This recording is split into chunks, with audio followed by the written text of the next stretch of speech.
buenas noches. Muchísimas gracias por acompañarnos en su programa En Plural. Les vamos a tener hoy varios temas que están sobre la agenda pública que van a resultar de mucho interés para ustedes. Les recordamos también que pueden seguir la transmisión a través de Facebook para que nos dejen sus comentarios y su opinión sobre cada uno de los temas que estaremos tratando esta noche. Vamos a empezar con el de la agenda que nos ocupa a todos aquí en México, que es el regreso a las clases presenciales. ¿Qué retos son los que trae este regreso a las aulas de todos los niños de educación básica en el país? Va a ser el primer tema que tocaremos. También vamos a seguir con otro que tiene bastante interés y es el inicio de la nueva legislatura federal. ¿Qué es lo que trae esta nueva legislatura en el país? Los 500 nuevos legisladores, también estaremos abordándolo en unos minutos más. Y un tercer tema también bastante importante y muy interesante que sucedió este fin de semana, que es lo que sucedió con la CENTE, que se le revela al presidente de México, Andrés Manuel López Obrador, y el bloqueo que hizo a su paso durante su gira ahí por Chiapas. Vamos a presentar a quienes nos acompañan esta noche. También pueden seguirlos a través de redes sociales. Nos acompaña Lucía Almaraz. Muy buenas noches, Lucía. Ella es ex integrante del Sistema Estatal Anticorrupción. Gracias por acompañarnos. Gracias. También está con nosotros el maestro Gabriel Torres, es el director del Sistema de Radio y Televisión de la Universidad de Guadalajara. Muy buenas noches. Buenas noches a todos. También está Guillermo Velasco. Muy buenas noches, Guillermo, articulista, también del periódico Mural, académico y consultor. Buenas noches. Muy buenas noches a todos. Un placer estar con ustedes y con la audiencia que nos escucha cada lunes. Muchísimas gracias. También está con nosotros Irán. Muy buenas noches, Irán Espinosa de los Monteros, ex compañero, todavía compañero, ¿verdad? No, pues ustedes no, todavía digan. es nuestro compañero Irán, por supuesto, Aquí de estoy. Radio Fórmula. ¿Qué tal? Muy buenas noches, gracias. Pues vamos empezando con el primer tema. ¿Cómo arranca esta semana el regreso a clases presenciales después de más de 18 meses en que los niños estaban entre si volvían o no volvían? La decisión que tuvieron las autoridades de si regresan a clases presenciales, aún a pesar también de esta tercera ola, también hay muchas cosas que todavía van a ser todavía los retos durante este primer regreso presencial. ¿Qué opinas tú? ¿Cuáles son algunos de estos retos, sobre todo con el tema de los contagios y con este temor que todavía tenemos muchos de los padres de familia y de los nuevos medidas sanitarias que necesitan tenerse? Sin duda alguna, Vania, yo creo que la palabra que mejor define lo que estamos viviendo, muchos padres de familia esta mañana, profesores y sin duda alguna niños y adolescentes que cobran conciencia algunos de lo que está pasando, es la incertidumbre. Porque efectivamente hay muchas cosas no resueltas. Hay riesgo, indiscutiblemente, pero también hay una realidad lastimosa del daño emocional y el daño en el rezago educativo que hemos vivido consecuencia del confinamiento. Si ya de suyo, y aquí hay que entrar también en ese debate, si ya de suyo en México venimos viviendo un rezago educativo importante, las diferentes pruebas exhiben, Planea, por ejemplo, que hay un gran atraso en la capacidad matemática de los niños, en su capacidad lectora. Con la pandemia, como pasó con la economía, esto se estancó aún más, con lo cual yo voy a un reto incluso más allá de la salud, aunque hoy la salud es lo más importante. ¿Cómo se le va a dar la vuelta a ese rezago educativo que la pandemia vino, no solamente, ya había un rezago importante, pero vino a acrecentar? En segundo lugar, también esto nos ha exhibido la profunda desigualdad social en este país, porque yo tengo que reconocer que muchos colegios privados en el país han hecho una gran labor, y también públicos, y ahora voy con los públicos, han hecho una gran labor para tener protocolos impresionantes de distancia, de ventilación en las aulas, en fin, todas las medidas sanitarias, dividir a los grupos, en fin, y eso está muy bien, porque yo creo que los niños, yo lo veo en la experiencia de mis propios hijos y muchos amigos, iban felices esta mañana, porque también es una buena esperanza volver justamente a como tiene que ser la vida, que es volver a socializar y demás. Pero hay colegios, la mayoría en este país, que no lo pueden hacer. Colegios que no tienen ni pupitres, ya olvidémonos de ventilación, se robaron las cosas en la pandemia. Los baños. Los baños, no hay agua, no hay gel antibacterial. En fin, entonces también la pregunta es, esa es la gran paradoja, esos van a regresar con mucho más riesgo, porque además también van a regresar muchos de ellos en transporte público, no los pueden llevar los papás. En todo caso se arriesga más quien va caminando, menos quien va caminando al colegio, pero el transporte público es otro gran foco de contagio. Entonces el tema también va a ser, esos que tienen menos recursos, tampoco tienen la posibilidad de aprender en la virtualidad, porque los colegios no están, entonces es la gran paradoja, no están preparados, y también hay casas en donde a la vez la cocina, el cuarto, la habitación, lo es todo. No hay tablets, no hay computadoras, claro. Es más, no hay conexión a internet. Entonces también eso nos tiene que hacer pensar, y ese es un gran desafío de lo que estamos viviendo, el gran reto de la desigualdad social. Y termino con esto, Vania. Me parece que también, dado que sí hay una ola de contagios y también se ha demostrado que se enferman los menores, que pueden inclusive morir, porque también hay la falacia de que en los niños sí pega. Entonces también me parece que el tema de la vacunación se tiene que ampliar a los menores.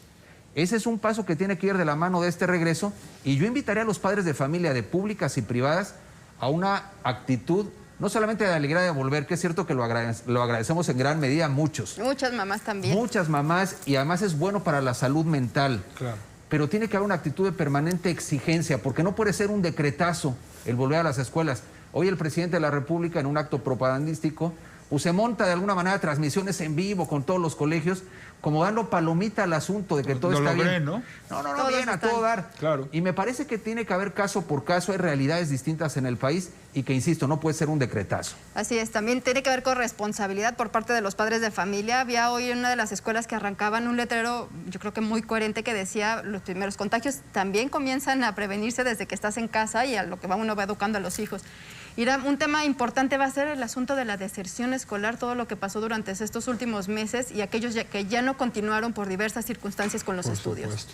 Sí, vaya, es un enorme... A ver, la deserción escolar que ya ocurrió y la que posiblemente se dé a partir del retraso evidente que presentarán algunos estudiantes al volver a las aulas, porque además el reto enorme es, bueno, para los padres ya lo mencionaba, por supuesto, Guillermo, y el asunto de los alumnos como tal, y lo necesario que es el regresar, pero también los profesores, esta pues actividad que dicen que no tendría que ser dividida porque la prioridad serán los presenciales, pero aún así, ¿qué va a pasar si en algún salón o alguna escuela una mayoría o una parte significativa del grupo decide, sus padres, que no van a regresar? ¿Qué va a pasar con ellos?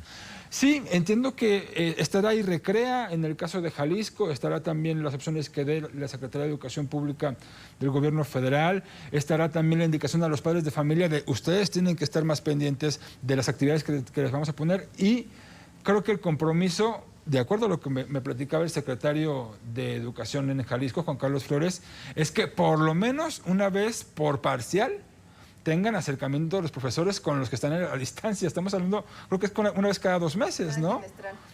Eso me parece que va a retrasar todavía aún más a los que se quedarían en casa, y aparte también cómo se va a dividir un mismo salón que, estando en cuarto grado, bueno, en un mismo grado escolar, pues cada uno trae los conocimientos de forma dispersa a partir justo de que no fueron creciendo como grupo. Vaya, se antoja muy retador pues esto que está ocurriendo, pero también de alguna manera creo que pues es algo que se tendría que se tenía que hacer por el bienestar social y el bienestar personal, psicológico de ellos mismos. Y pues si en un momento, yo platicaba aquí en alguna ocasión, me daba la idea de que el gobierno federal está apostando a la inmunidad de rebaño a partir del contagio, ¿no? A partir de ser un poco laxo en las medidas preventivas. Después vino como esa etapa de hacer malabares entre la salud y la economía. Y ahora, pues a este malabar se suma otra bolita que tiene que ver también con la educación, porque a nivel internacional los estándares que está teniendo México en este momento, pues nos califican bastante mal. Y seguramente vendrá un peor para el siguiente año, ¿no? Que tiene que ver también con la nivelación de todos los chicos que, aunque hayan estado en clases llevando las materias o tratando de llevar a distancia, el aprendizaje es distinto. Si dentro del grupo el aprendizaje es distinto, seguramente todavía en casa es Y quien tenga oportunidad de tableta o laptop, como dice Guillermo, porque hay quien no. Claro, hay quienes nada más, incluso los profesores, muchos que mandaban tareas con sus propias herramientas, por teléfono, hablándoles a los padres de familia, por correo, con su internet, con sus datos en el celular. Todo un reto.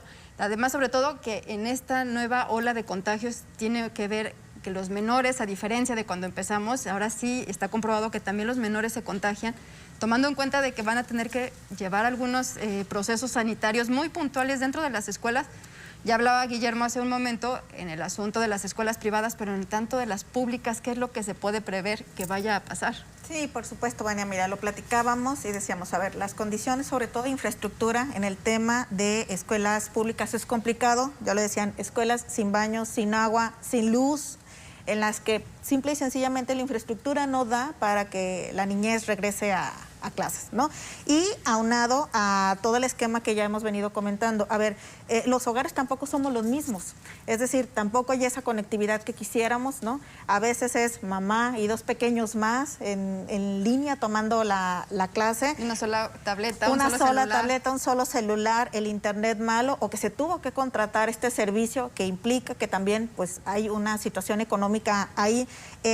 Sin embargo, bueno, también hubo un gran reclamo social como bares abiertos y escuelas cerradas, ¿no? Entonces hubo una presión importante en ese sentido para que hoy se tomara esta decisión. Por supuesto que las condiciones, ya lo decía Guillermo, no van a ser las mismas, una desigualdad muy amplia entre la niñez y una presión también para las mamás y para los papás, ¿no? Porque hay que tomar una decisión muy importante, si enviar a los niños a la escuela o dejarlos en una situación de línea solamente con actividades. También yo creo que tendríamos que ser muy sensibles hoy a la labor docente, ¿no?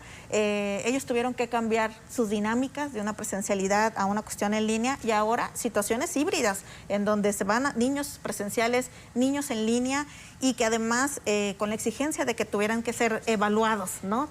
Los que se quedan en línea. Entonces, un panorama, Vania, muy complejo. Yo auguro que estas 2 primeras semanas van a ser, digamos, pues muy esenciales para determinar cuál va a ser el rumbo para las siguientes semanas. Además, hemos hablado ahorita de qué pasa con los niños, Gabriel, pero ¿qué pasará con los maestros cuando se detecte algún caso de algún probable profesor que pueda estar infectado? Que yo conozco ya algunas situaciones que se tiene que aislar también a todo el grupo y además que se va a tener que aislar al resto de profesores del propio plantel escolar.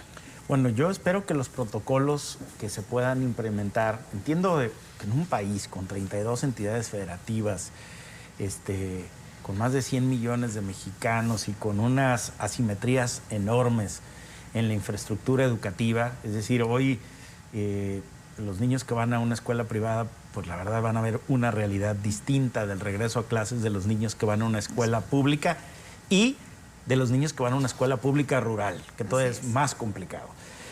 Bueno, lo que te decía es que yo espero que los protocolos que iniciamos hace 17 meses, que cuando se detectaba un caso se generaba luego un círculo de seguimiento, se puedan seguir en las escuelas.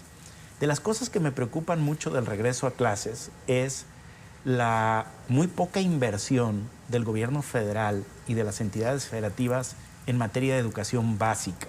Es decir, siempre la educación básica ha requerido una mayor inversión, pero hoy que se contratan créditos, que se adquiere servicios de deuda y que mucha de esa deuda tiene que ver o va aplicada al sector económico, me parece que no ha sido proporcional la aplicación de esa deuda al sector educativo. Hoy más que nunca, por los rezagos, son 17 meses, Vania. Suspendimos clases en marzo del 2020, son 17 meses a la fecha sin clases. México es uno de los países de América Latina, debe de ser el primer lugar, es el país con menos clases presenciales, más meses sin clases presenciales en América Latina. Sí. Y ya de por sí un país que de acuerdo a las mediciones internacionales reflejaba alertas grandes en materia educativa. Si bien hay universidades, colegios privados e incluso instituciones públicas muy bien ranqueadas, también podríamos decir que habría cuando menos la mitad de la población en México en condiciones de acceso a la educación básica muy precaria.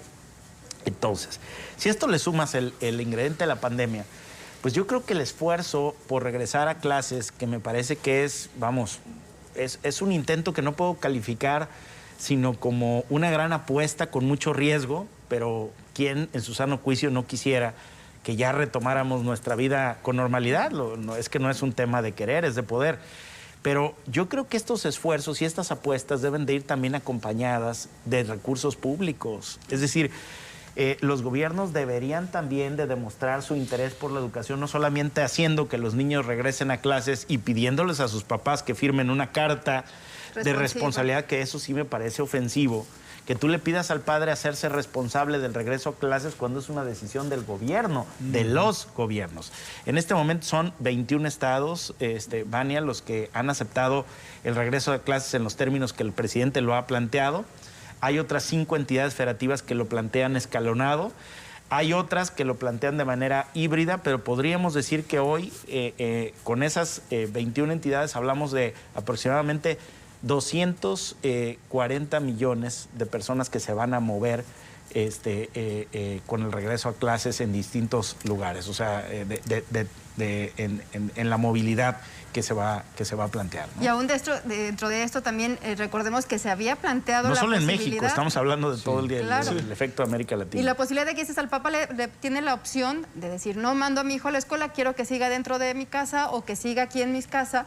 Pero en esos casos, yo conozco algunas situaciones en donde les dicen, sí puede quedarse en casa, pero usted se va a hacer responsable de esto, esto y esto. Y entonces incrementa todavía muchísimo más la lista de los pendientes de responsabilidad de casa. Y recordemos que no todos los papás pueden estar pendientes, ni no todas las mamás pueden estar detrás de los niños, viendo tareas, viendo las demás situaciones. Y también muy lamentable lo que hablas sobre las escuelas, las condiciones en las que están las escuelas, que piensas en filtros sanitarios en escuelas o planteles en condiciones, no en planteles que no tienen ni siquiera baños o no tienen las condiciones adecuadas para el calor, para contra mosquitos o para el frío que ya se viene en los próximos Pero además meses. me sigue pareciendo todavía conservador, ahora que hablamos de esas etiquetas, conservadora la decisión del gobierno federal de seguir sin aceptar la vacunación para los menores de edad, cuando ya en el mundo desarrollado está claramente, es decir, hay datos médicos que comprueban la eficacia de la vacuna también en menores de edad y vamos, no tendrían razón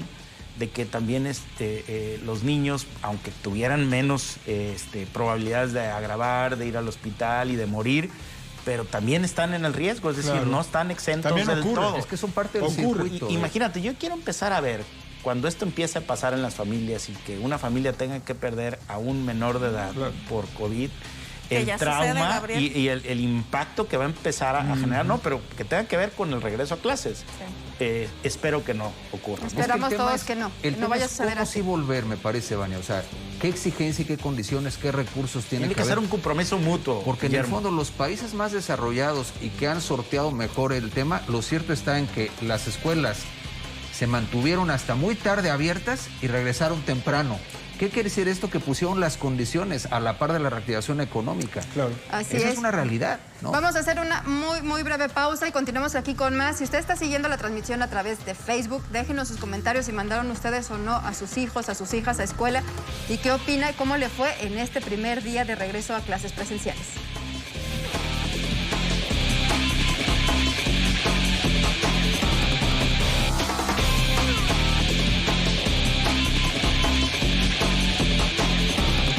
Continuamos aquí en Plural. Vamos por el segundo tema que nos ocupa esta noche y tiene que ver con el inicio de esta nueva legislatura federal. Es la primera paritaria totalmente, pero también es además la primera en donde durante esta administración del presidente de México no tienen mayoría los del partido Morena. Gabriel, ¿crees que lo continúen siendo contrapeso? ¿O que puedan lograr hacer un contrapeso el resto de los partidos ahora sí? Bueno, ocurrió ya en la legislatura pasada y yo creo que las inercias que dan lugar a ese bloque opositor siguen absolutamente vigentes en el país. Yo creo que lo que habría que preguntarnos es si la coalición entre Morena, el PT y el Verde Ecologista se va a sostener también, porque Morena por sí mismo no tiene la mayoría de la Cámara, necesita la coalición legislativa con el PT y el Verde. Y en este ejercicio yo lo que sí observo, Vania, primero, un dato interesantísimo, buena noticia para las mujeres como lo fue en el ámbito local, en el federal. Tenemos ahora sí una paridad del 50 y 50%. Yo creo que eso es histórico, es un dato, una característica muy importante que ya está ahí presente.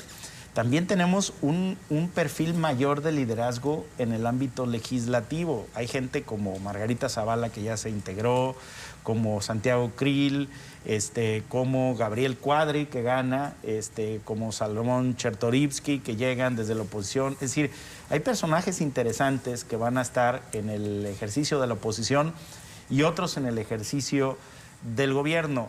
¿Qué se espera de esta legislatura? Pues sobre todo el primer año yo creo que va a ser el año de mayor tensión, porque el presidente de la República ha planteado una serie de cambios y reformas, que algunas podrían ser contrarreformas, la que intenta o pretende hacer con el Instituto Nacional Electoral, cómo se va a regular la revocación del mandato y si se va a hacer y cómo se va a hacer y con qué reglas, pues ese es otro gran tema que puede sentar el tema presupuestal que va a iniciarse a discutir en apenas unos días, y las prioridades presupuestales de México, como el tema, ya deberíamos de estar hablando del post-COVID, pero pues lamentablemente no se puede todavía. Entonces yo creo que esta legislatura es una legislatura muy interesante que subsanó muchas de las viejas taras que se le han imputado al Congreso en materia de representación política y bueno, pues yo la recibo con mayor entusiasmo que la anterior. Creo que tienen más posibilidades, que los grupos, es decir, la correlación de fuerzas no se ha movido mucho sustancialmente, pero tampoco nadie trae un cheque en blanco ahí. Y creo que en la medida en que el debate y en la atención desde los medios y desde la sociedad civil se ponga al trabajo legislativo, podremos aspirar a una mejor legislatura. Y hay un rezago importante, y llegan los nuevos legisladores con bastante tarea. Se hablaba de alrededor de 4.300 dictámenes que todavía tienen, iniciativas que todavía tienen ahí pendientes y que les dejaron heredadas. Y se van a sumar más para la siguiente legislatura y así, porque es además la usanza, las leyes en congeladora, ¿no? Y yo me pregunto justamente a partir de lo que está diciendo Gabriel, este asunto de la paridad de género que se da por primera ocasión, si eso nos traerá también una agenda legislativa acorde al género. Digo, a ver, está el asunto de la despenalización del aborto y el presidente no se ve ni mínimamente interesado a que se discute el tema. Ya no sé si tendrá un punto, bueno, sí lo tendrá, pero si busca hacer valer su punto de vista personal, pero yo creo que ni siquiera le interesa que su administración se toque ese tema en particular. ¿Hasta dónde será esta legislatura de cierre para el presidente López Obrador? Una legislatura que le apoye a seguir impulsando las reformas que él mismo prometió y que todavía no se han cumplido del todo en su campaña. Este asunto de la revocación del mandato ya hizo un coraje, un berrinche, diría yo también, el presidente con el asunto de que la anterior legislatura no lo hizo. Hay tiempo, en realidad también. Esta tendrá que entrarle al tema si lo consideran oportuno. Yo creo que están las condiciones puestas para ello. Me parece también una figura muy noble el asunto de la revocación de mandato, pero también me parece que hay que establecer bien las reglas de cómo se va a implementar esto, porque de pronto vemos al propio presidente promoviendo este asunto, que es un mecanismo de participación ciudadana, es decir, que debería de ejercer, que debería de surgir completamente del ciudadano, no por medio de que, a ver, ahora que ya que está la ley, Morena, váyanse a juntar las firmas ciudadanas para que se dé este ejercicio de medir popularidad del presidente, que me parece que es para lo que va. Yo creo que habrá que esperar a ver cómo transcurren estas primeras sesiones, a ver cómo se caldean los ánimos, cómo se van definiendo los perfiles, si bien obviamente vemos figuras importantes, ya las que mencionaba justo Gabriel. Habrá que ver qué tanto se logran posicionar. O qué tan protagónicos van a estar. Qué tan protagónico en lo individual o como bancada. Así es. Porque también es el asunto, ¿eh? Yo creo que que se logra hacer como bancadas unidas a partir precisamente de las supuestas alianzas que se hicieron también en lo electoral. Además son perfiles que ya tienen experiencia, tanto política como en comunicación en varias áreas. Entonces va a ver también cuáles temas son los que ellos quieran empezar a posicionar y si realmente qué papel van a estar teniendo durante la legislatura. Sí, sin duda. Además, vamos a ver, por ejemplo, con el tema del presupuesto, Guillermo, para ver cómo va a venir, porque ya les toca no nada más el de ingresos, también es el de egresos del 2022, que es lo que viene dentro de la agenda durante las siguientes semanas. A ver, yo creo que es un tema toral. El tema del recurso, a final de cuentas, lo que van a aprobar o van a frenar en un momento determinado, lo que pueden condicionar para determinados estados, que ojalá sea con visión de Estado y con autonomía respecto al presidente de la República, asunto nada sencillo. Yo diría, a ver, porque efectivamente ligado a la política va el presupuesto, que es un tema medular. Pero ¿qué es lo que va a pasar? No podemos, es decir, hoy ninguna fuerza política puede cantar victoria. La alianza política que hubo, que dio resultado relativamente, efectivamente se puede desdibujar al paso del tiempo, eso estará por verse. Ciertos grupos minoritarios pueden venderse al mejor postor, en este caso a la fuerza mayoritaria. Ya vimos un ejemplo de cómo el primor sí existe en este primer acuerdo para repartirse la presidencia de la Cámara y la Junta de Coordinación Política. Es un acuerdo entre Morena y el PRI, justamente para postergar lo que será la participación del PAN, en este caso, que también, por cierto, forma parte de esa alianza con el PRI, pero es que no es una alianza homogénea. Dentro de esa alianza hay determinados sectores del PRI, determinados sectores de Morena, en fin. Estamos ante intereses diversos. Intereses muy diversos, es decir, es un asunto muy heterogéneo. Celebro sin duda alguna el tema de la participación de las mujeres en el Congreso, pero mi reflexión sería, ya son la mitad de las mujeres, qué bueno, porque hay mucho talento. Ojalá no vayan a temas exclusivamente reivindicativos, sino me gustaría ver a mujeres legislar en materia de seguridad, de economía, de desarrollo social. Ya no hay nada que demostrar respecto al tema paritario. Ahí están, y qué bueno que se dio. Ahora me parece que el foco estará en hombres y mujeres, a los resultados y a la calidad de iniciativas que se lleven a cabo. Me hubiera gustado ver más sociedad civil en el Congreso. Se prometió, los partidos políticos dijeron, vamos a abrir la puerta a empresarios, líderes sociales. Son unos cuantos. En el caso de Jalisco hay una excepción con 4 empresarios que llegan vía MC al Congreso. Me parece que es positivo.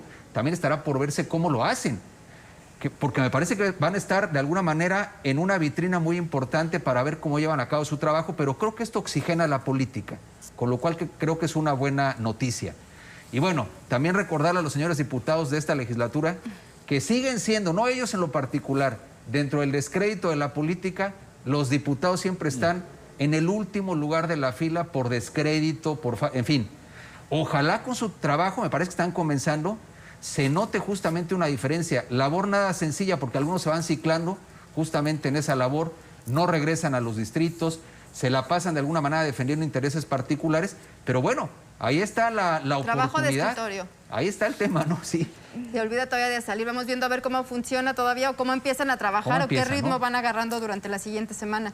Finalmente van a estar ellos los últimos 3 años o la segunda mitad de la administración del presidente de México, y también para ver si van a apoyar o que vayan también a frenar ciertos temas dependiendo del interés que tengan o del beneficio que puedan tener en lo que sigue de estos 3 años. Así es, Vania. Yo no soy tan positiva con el tema de esta nueva legislatura, ¿no?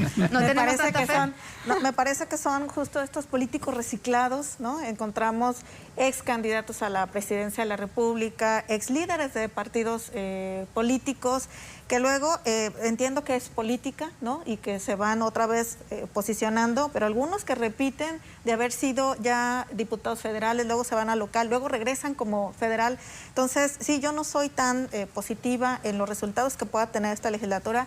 Aplaudo el tema de la paridad, me considero defensora de los derechos de la mujer, sin embargo, sigue debiendo, es decir, las coordinaciones siguen estando en posición de los varones. Tampoco hay que aventarles todo el tema a esas 250 mujeres de los temas feministas, ¿no?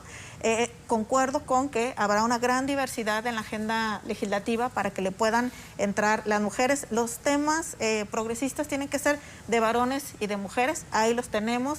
Creo que a nivel de Jalisco, a nivel local, sí tengo esperanza, particularmente, por ejemplo, a Mauro Garza, ¿no? Que es el único que me parece que pudiera hacer cosas muy interesantes, porque viene no de hacer política desde otras trincheras, pero ahora como diputado federal. Entonces, tienen grandes tareas, tienen grandes retos. El tema de cómo pueden ser un contrapeso al Ejecutivo Federal, comparto el tema de esta coalición, a ver si se mantiene PT Verde, porque, ya lo decía Guillermo, tienen otros intereses y entonces van a empezar a moverse y saben que son, digamos, la parte fuerte de Morena. Entonces, si se venden, se van a vender muy alto.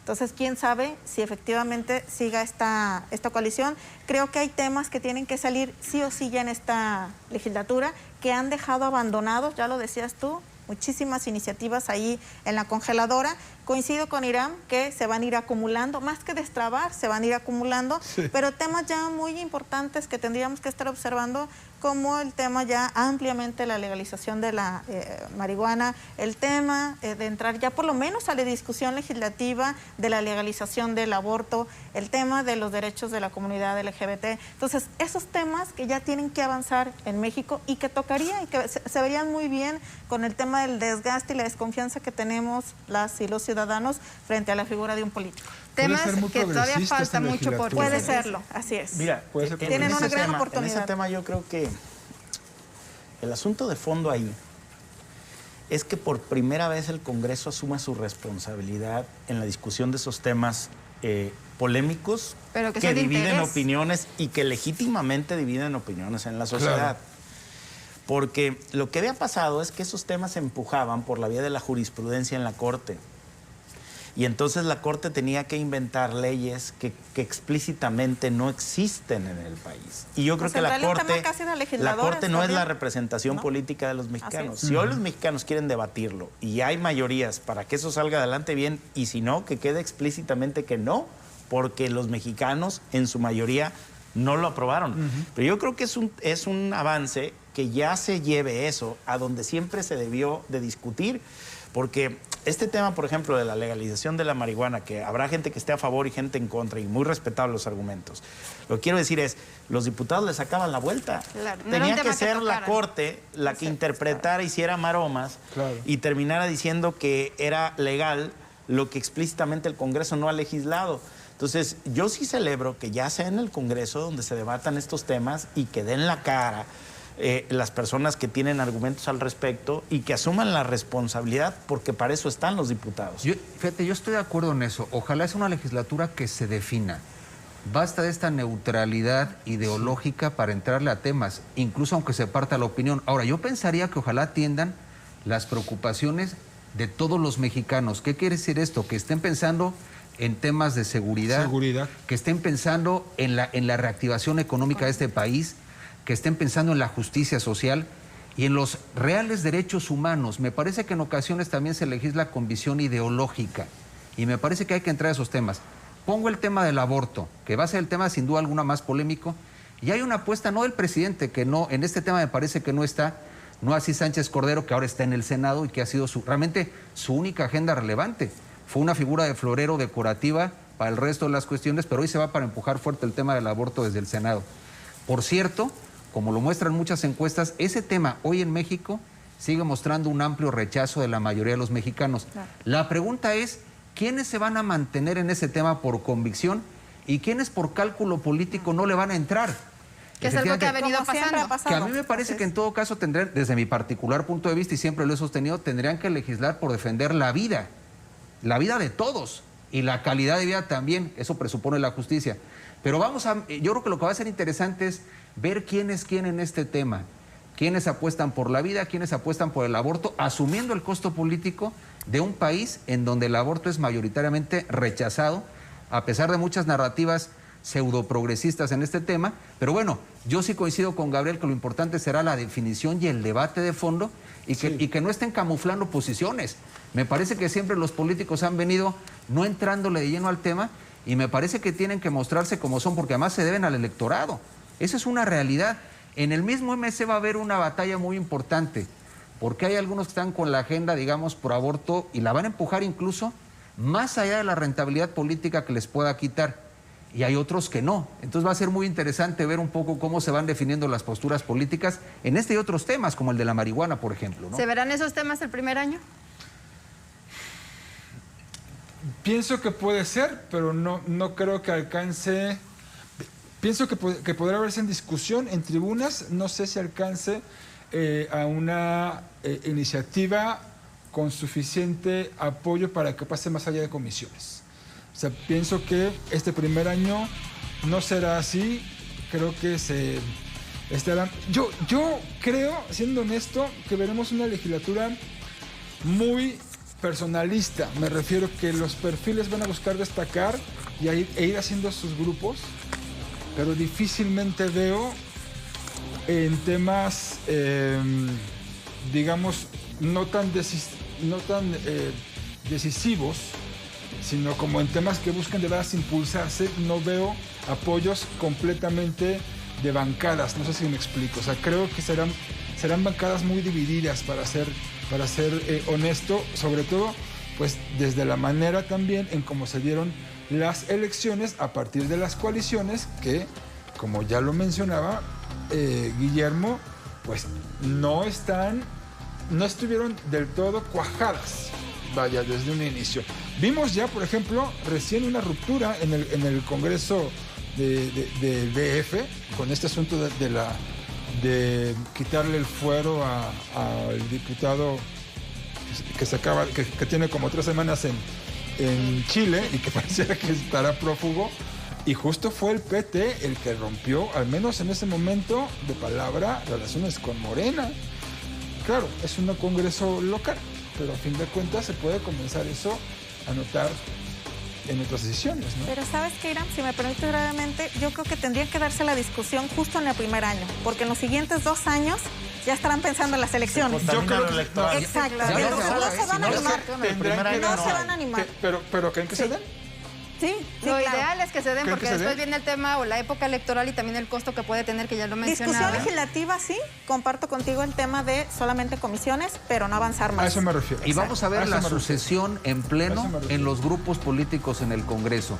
Ese va a ser el tema, que no deja de ser una pena también, aunque es algo natural y connatural a la política, porque van a desatender iniciativas muy importantes para empezar a operar políticamente en favor de determinados candidatos a la presidencia de la República. Esto es así, es el segundo tiempo, donde algunos piensan que pueden crecer y otros van menguando. Vamos viendo a ver qué es lo que nos espera. Vamos a estar monitoreando el primer año de esta nueva legislatura federal, que es la primera paritaria, 250 hombres, 250 mujeres en el Legislativo Federal. Vamos a estar también atentos a la labor que vayan a tener. Y además van a acompañar al presidente de México durante los últimos 3 años de su administración. Mándenos también mensajes a través de Facebook para ver cuáles son esos temas que a usted le interesa que lleven estos legisladores también a tribuna. Vamos a hacer una muy breve pausa y continuamos aquí en Plural.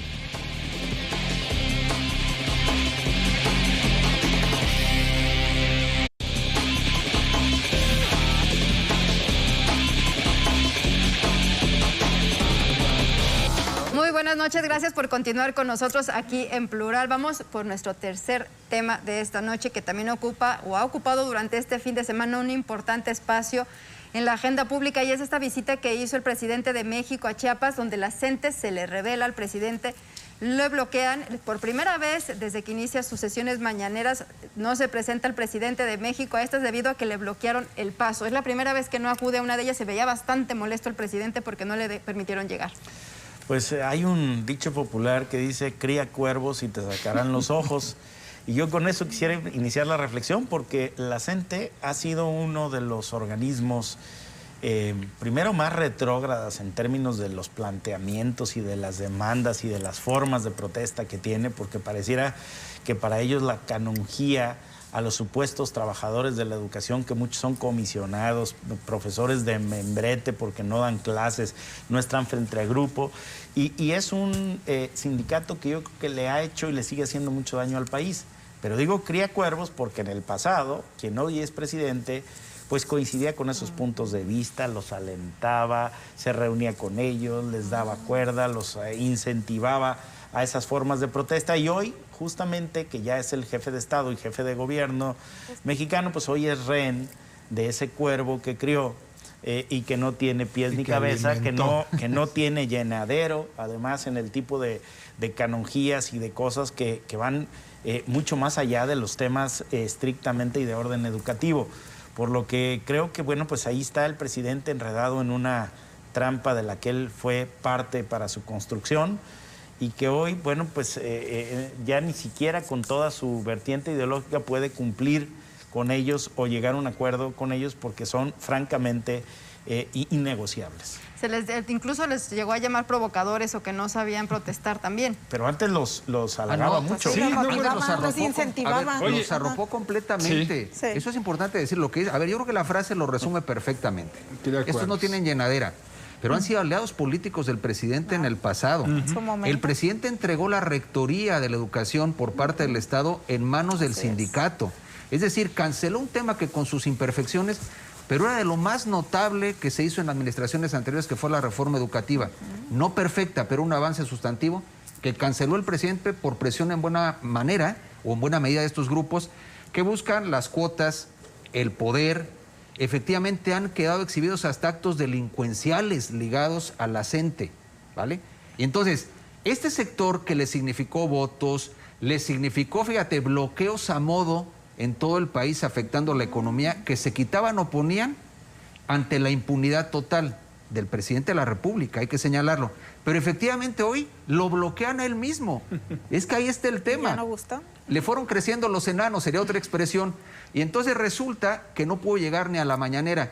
Y el presidente entonces ahora los equipara, dice, ni Frena ni la CENTE me detienen. Él lo sigue viendo en términos de los adversarios, pero es que estos que eran sus aliados hoy se tornan los adversarios. La narrativa de buenos contra malos.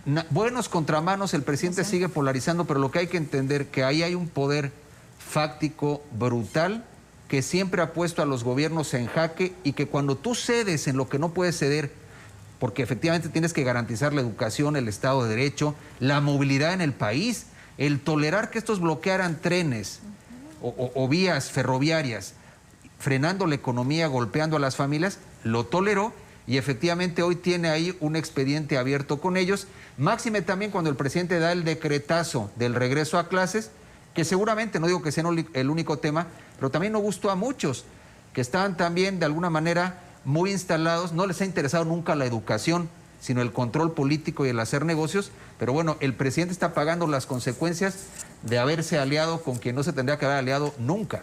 De hecho, entre las exigencias que ellos están planteando es el regreso o la reinstalación de 33 profesores y también el asunto de las cajas de ahorro. Lo que piden es que se vuelvan a reinstalar las mesas de diálogo que están frenadas, dicen, desde hace varios meses. ¿Qué más, no? Sí, es que en realidad el CENTE pareciera que... ¿y si hacemos esto? ¿Y si pedimos? ¿Y si solicitamos? Finalmente todos se les ha dado. Decía Guillermo que en gran medida se dio esta contrarreforma educativa a inicios del sexenio, y yo diría que en una gran medida totalmente hecha a modo y a necesidad y a capricho del CENTE. Yo recuerdo incluso en el Senado estaban los bloqueos, ¿se acuerdan ustedes al inicio de esta administración? Bueno, también de la entrada de los actuales senadores, estaba el bloqueo y no podían sesionar justamente por lo mismo. ¿Y quiénes eran? Profesores de la CENTE, de la coordinadora. Se les invitó en pequeños comités a hablar, a presentarles, no, es que tranquilos, mira, va esto, esto y esto y esto. Es decir, toda fue palomeada por la Coordinadora Nacional de Trabajadores de la Educación. Ahora, pues en efecto, como pues he levantado la mano, he pedido y se me da, ahora que estoy pidiendo y no se me da, pues ¿por qué no, señor presidente? Está faltando usted a su palabra. Y lo que ocurrió el viernes, me parece que fue... Viernes, sábado, domingo. Viernes, sábado y domingo, cierto, los 3 días. Pero el viernes fue más notorio, muy visto, porque simplemente no llegó a la mañanera. Se comunicó a través de un video el presidente. Es que yo lo veía y me parecía inaudito, ¿no? Y el discurso, claro, del presidente era... Esta es una amenaza, no la amenaza. Bueno, el asunto de... en contra de la investidura presidencial, ¿no? Están faltando el respeto a la investidura presidencial y la investidura presidencial no se doblega. Ahí dijo, y no soy rehén de nadie. Y no soy rehén de nadie, esa pero fue pues la palabra. otra vez. Pero lo fue 3 veces. Un fin No de soy rehén semana. de nadie, pero esta es la primera, ¿no? Y mañana la segunda y pasado la tercera. Y el domingo igual. Qué inaudito, ¿no? Y en todo Qué esto, inaudito. ¿qué pasa con los estudiantes? O sea, finalmente estamos hablando de profesores, estamos hablando de un reinicio de clases presenciales y los estudiantes. Claro, que lo toman en este caso la CENTE justo como el pretexto, ¿no? Para entonces hacer este tipo de actos. A ver, a mí lo que me sigue preocupando definitivamente son lo que dice el presidente, ¿no? Esto, no soy rehén ni de Frena ni de la CENTE. Van en contra de la figura presidencial, incluso dice que otra vez arremete contra medios de comunicación, ¿no? Y dice que estos son los que alientan pues este tipo de situaciones, que además, pobrecito el gobernador también de Chiapas, ¿no? Que pues, no lo quieren y entonces hacen ese tipo de movimientos. Yo creo que coincido totalmente con lo que se ha dicho. A ver, se alimentó tanto que hoy pues se creen que todo lo pueden lograr, ¿no? Y en el momento en el que se les dijo no a algo, bueno, pues ahora las consecuencias son en contra del presidente. Y algo que hay que llamar la atención es que desde mi percepción, lo que más le duele al presidente es no llegar a la mañanera. Sí. Ni siquiera es el tema bueno. justo del bloqueo, ni del diálogo con Lo que representa las que no personas. haya llegado Lo y que por qué no llegó. representa Claro. que sea la primera vez que no llega. Le duele bastante este tema, y a mí te digo, ya me preocupa, porque además yo sí considero que pues ha sido su gran bandera, ¿no? Pero además, pues su gran show también. Entonces, no llegar a ese show es en realidad lo que a él le duele.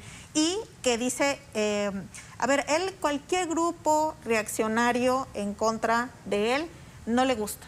Y hoy ya no le gusta la gente, cuando pues vemos los antecedentes de cómo se manejó con ellos previo a llegar al poder. Entonces, ¿Lo yo creo que hay perdonará? algo importante. Sí.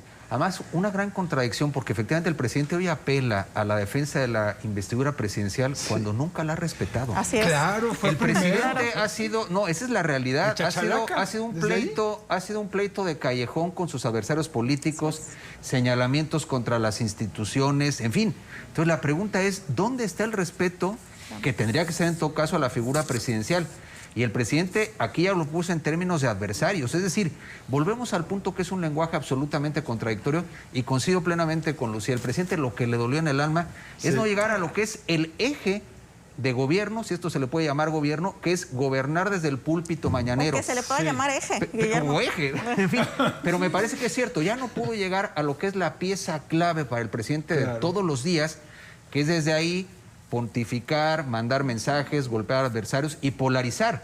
Lo que pasa es que efectivamente este actor se le salió de rieles un asunto que él calculó, que de venirlos alimentando con recursos, con poder y demás, nada más que estos van a más, es lo que hay que entender. Por eso creo que la frase de cría cuervos es exacta. Te van a sacar los ojos, ya lo comenzaron a hacer, pero efectivamente cada quien va pagando las consecuencias en política de dónde siembra y por quién apuesta, ¿no? ¿Lo perdonará? El presidente esta vez fue en Chiapas, podría Bueno, él también dijo- ser en cualquier otro lado. Él dijo que no los va a agredir porque pues yo creo que no podría. En su perfil, digo, él al final es parte de eso mismo y de ese tipo de movimientos sociales. No, yo creo que los va a tener que padecer los años que le quedan en el gobierno, va a tener que aprender a esquivarlos, a burlarlos para poder llegar a sus lugares, porque claramente no fue un hecho aislado.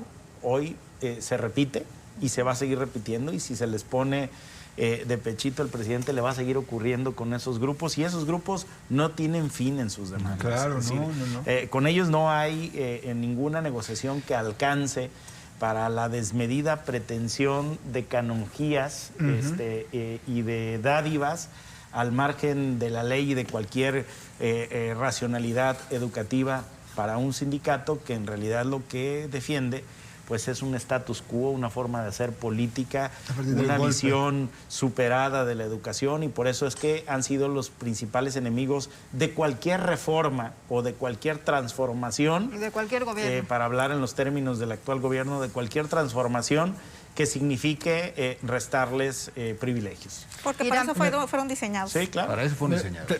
Tengo la cita porque la verdad es que lo tuiteé en su momento el viernes. Yo estaba impresionado con lo que estaba pasando, porque justo no llegó el presidente a su mañanera, no llegó el conductor al programa. Vaya, dice, por la dignidad de la investidura presidencial no puedo someterme a chantajes de nadie. Yo no establezco relaciones de complicidad mafiosas, eso dijo, con ningún grupo de interés creado. O sea, eso Bueno, fue pero dijo tal todo eso cual. y no hizo nada. Nada. Porque es el jefe de Estado, el comandante Claro. en jefe de las Fuerzas Armadas del país. Claro. Y afuera de un cuartel militar. Ese mal humor Es curioso. expresado en alguna política pública ya se podría notar. Y no pasó de ahí, porque Claro. efectivamente no deja de haber un pacto. Y hoy está molesto porque hay ciertas cosas del pacto que no se están cumpliendo. Y si nos vamos a los hechos y revisamos Oaxaca, Chiapas, ahí es donde duele el rezago educativo. Además. Es decir, Claro. donde estos grupos han sentado sus reales, se han apoderado de las aulas, de la educación, no les interesa educar. Pero si el presidente con ellos ha decidido pactar, pues efectivamente no solo afectan su proyecto político, la afectación es para el proyecto educativo de este país y por lo tanto para el futuro de los niños. O ¿Les sea, el funcionará? drama es eso. Y a ¿eh? donde más Les recursos se ha funciona. destinado, también Sí. para programas sociales, allá en esa región. Pero también en donde existen más nivel de pobreza, Sí, en esos estados. sí. ¿Crees que les funcione esta estrategia? Yo creo que, coincido con Gabriel, lo van a estar molestando, ¿no? Él tendrá que buscar una estrategia Ya en les donde... funcionó, Vania. Sí, ya definitivamente. O sea, Ya probaron que Tienen resulta. toda la relevancia y toda la atención que querían. claro, sí, que estemos hoy hablando de ellos, Sí, claro. justo es uno de los objetivos, ¿no? Y decíamos, para eso fueron diseñados, para estar golpeando, ¿no?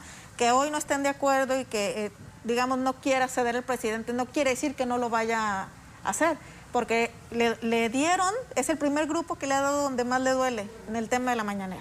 Con sus propios métodos. Así correcto, es, así, porque sí dialogaba y sí platicaba Y sus con propios, ellos. además, personas, aliados, aliados ¿no? ideológicos. Claro. Y va Sí, sí, sí. socavando el poder absoluto del presidente, porque, a ver, el que lo golpeara el PAN o los grupos de Frena u otros, era explicable en una lógica de oposición política, pero hoy, aliados muy relevantes de él, resulta que le bloquean para llegar a la mañanera. Ante la percepción en la opinión pública, es un presidente al que más de uno le está plantando ya cara de los propios aliados y se va socavando un poder que sigue siendo muy amplio, hay que decirlo, pero efectivamente se va a desgastar en esta segunda mitad del sexenio. Vamos a ver entonces en los siguientes días si les funcionó o no les funcionó. Digo, ya vimos esta primera parte, evidentemente sí sirvió, se volvió tendencia, además de que no haya llegado a la mañanera por primera vez en 3 años. Y en los siguientes días si logran reiniciar o volver a tener estas mesas de, ¿cómo le llaman ellos? No es de negociación. No es de negociación. ¿Qué será? Tiene otra palabra, pero evidentemente son mesas ¿De de conciliación? negociación. Son mesas de negociación que vuelvan a retomar. Muchísimas gracias por acompañarnos otra noche más. Muchísimas gracias, Guillermo. Gracias, buenas noches a todos. Muchísimas Contrario, gracias, un placer. Lucía. Gracias, Gabriel. Buenas Muchísimas noches. gracias. Gracias, Iván. cuídense. Nos vemos aquí y dejen también sus comentarios también aquí en Facebook o también a través de las redes sociales de los panelistas de esta noche. Nos interesa mucho saber lo que usted opina.